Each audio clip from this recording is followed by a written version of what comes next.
Assalamualaikum. Hi guys, welcome back to my channel. இன்னைக்கு இந்த வீடியோவில் பார்த்தீங்கன்னா வீட்டில் வந்து சாண்ட்விச் அப்புறம் மிளகா பஜ்ஜி இந்த ரெண்டுமே பண்ணியிருந்தோம். நாங்கள் எப்படி பண்ணோம் அப்படிங்கிறது தான் இந்த வீடியோவில் உங்கள் கூட ஷேர் பண்ண போகிறேன். ஸோ வீடியோ மட்டும் ஸ்கிப் பண்ணாமல் பாருங்கள். ஃபஸ்ட்டு பார்த்தீங்கன்னா நான் வந்து ஒரு 2 கேரட் எடுத்திருக்கேன். ஸோ இந்த 2 கேரட்டையும் நல்லா வந்து இந்த மாதிரி துருவி எடுத்துக்கோங்க. அதுக்கப்புறம் நான் வந்து ஒரு தக்காளி எடுத்துக்கிறேன். இந்த தக்காளியை பார்த்தீங்கன்னா குட்டி குட்டியாக வந்து கட் பண்ணி எடுத்துக்கிறேன். நீங்கள் இதை விட குட்டியாக கட் பண்ணுறதுனால உங்கள் இஷ்டம்தான். ஸோ அதுக்கப்புறம் வந்து ஒரு வெங்காயம் வந்து எடுத்துருக்கேன். ஸோ அதையும் பார்த்தீங்கன்னா நல்லா குட்டி குட்டியாக வந்து கட் பண்ணி வச்சுட்டேன். ஒரு குடமிளகாய் வந்து எடுத்துருக்கேன். இதை வந்து எப்படி சொல்கிறேன், நீளமாக கட் பண்ணுவோம் இல்லையா, அப்போ வீடியோவில் காமிக்கலாம். ஸோ இந்த மாதிரி வந்து கட் பண்ணி எடுத்துக்கோங்க. அதுக்கப்புறம் கொஞ்சம் கொத்தமல்லி வந்து எடுத்து வச்சுருக்கேன். இதுக்கு வந்து ப்ரெட்டு வந்து ஒரு பேக்கெட் வீட்டில் இருந்துச்சு. ஸோ இந்த ஒரு பேக்கெட் வந்து தான் செய்ய போகிறோம். சீஸ் பார்த்திங்கன்னா ஆல்ரெடி வீட்டில் 2 மட்டும் இருந்துச்சு. ஸோ இதை கொஞ்சம் சேர்த்துக்கலான்னு சொல்லி எடுத்து வச்சுருக்கேன். இதுக்கு வந்து மெயினாக பட்டர் வந்து தேவை. அன்சால்டட் பட்டர் வந்து நான் எடுத்திருக்கேன். நம்ம உப்புலாம் எல்லாத்துலேயும் போடுறதுனால அன்சால்டடே போதும் நமக்கு. ஸோ இந்த சிக்கனை பார்த்திங்கன்னா ஆல்ரெடி இஞ்சி வெள்ளை பூண்டு பேஸ்ட், அப்புறம் வந்து கரம் மசாலா, உப்பு இதெல்லாம் சேர்த்து நல்லா வந்து பெரட்டி எடுத்து வச்சுருந்தோம். இது வந்து இஃப்ராஸ்க்கு சிக்கனுக்கு ஃப்ரைட் ரைஸ்க்கு வந்து எடுத்து வச்சுருந்தோம். ஸோ அதை வச்சு தான் இன்றைக்கி வந்து சாண்ட்விச் வந்து செய்ய போகிறோம். ஸோ இதில் பார்த்திங்கன்னா நம்ம இந்த கட் பண்ணி வச்சுருந்தோம் இல்லையா, அதை எல்லாத்தையும் வந்து நல்லா எண்ணெயில் வதங்கி எடுத்துகிட்டு அதில் masala powder 1 spoon masala powder, chilli powder 1 spoon, salt கொஞ்சம் தேவைக்கு போட்டு நல்லா வந்து வதங்கி எடுத்துக்கலாம். ஸோ நான் வந்து அது போடும்போது வந்து வீடியோ வந்து எடுக்க முடியாமல் போயிடுச்சு. வந்து இஸ்ரா வந்து அழுவுனால நான் வந்து ரூமுக்கு வந்துட்டேன். ஸோ உமா வந்து செஞ்சுருந்தாங்க. ஸோ இதுதான் நம்ம எடுத்து வச்சுருந்தோம் இல்லையா, கட் பண்ணி வச்சுருந்தோம் இல்லையா.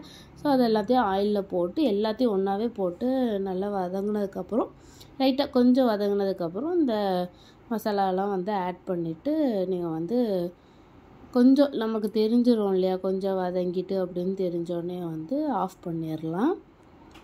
நெக்ஸ்ட்டு ப்ரெட்டில் வந்து பட்டரெல்லாம் தடவிட்டு நம்ம செஞ்சு வச்சுருந்தோம் இல்லையா, ஸோ அதை வந்து ப்ரெட்டில் வச்சுட்டு இந்த மாதிரி சாண்ட்விச் பாக்ஸில் வந்து வச்சுக்கலாம். உங்கள்கிட்ட சாண்ட்விச் பாக்ஸ் இல்லை அப்படின்னா இந்த தோசைக்கல் இருக்கு இல்லையா, ஸோ அதில் கூட நீங்கள் செஞ்சுக்கலாம்.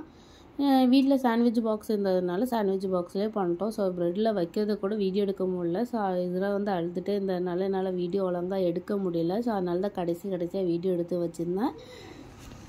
சாண்ட்விட்ச் பார்த்தீங்கன்னா ரொம்ப டேஸ்ட்டாக ரொம்ப நல்லா இருந்துச்சு. டேஸ்ட்டு உண்மையிலே ரொம்ப சூப்பராக இருந்தது. இஃப்ராஸ் கூட ரொம்ப பிடிச்சிருக்கு அப்படின்னு சொல்லி சாப்பிட்டான். ஸோ நாங்கள் வந்து இப்படி தான் வந்து சாண்ட்விட்ச் பண்ணுவோம். நீங்கள் எப்படி பண்ணுவீங்க, வேறு மாதிரியாக பண்ணுவீங்க அப்படிங்கிறத வந்து கீழே கமெண்டில் சொல்லுங்கள். நெக்ஸ்ட்டு பார்த்தீங்கன்னா மிளகா பஜ்ஜி எப்படி பண்ணலாம் அப்படிங்கிறது தான் இந்த வீடியோவில் பார்க்க போகிறோம். வீடியோ ஸ்கிப் பண்ணாமல் பாருங்கள். ஆல்ரெடி மிளகா வந்து கட் பண்ணி கொஞ்சம் தண்ணியில் போட்டு வச்சுருக்கோம்.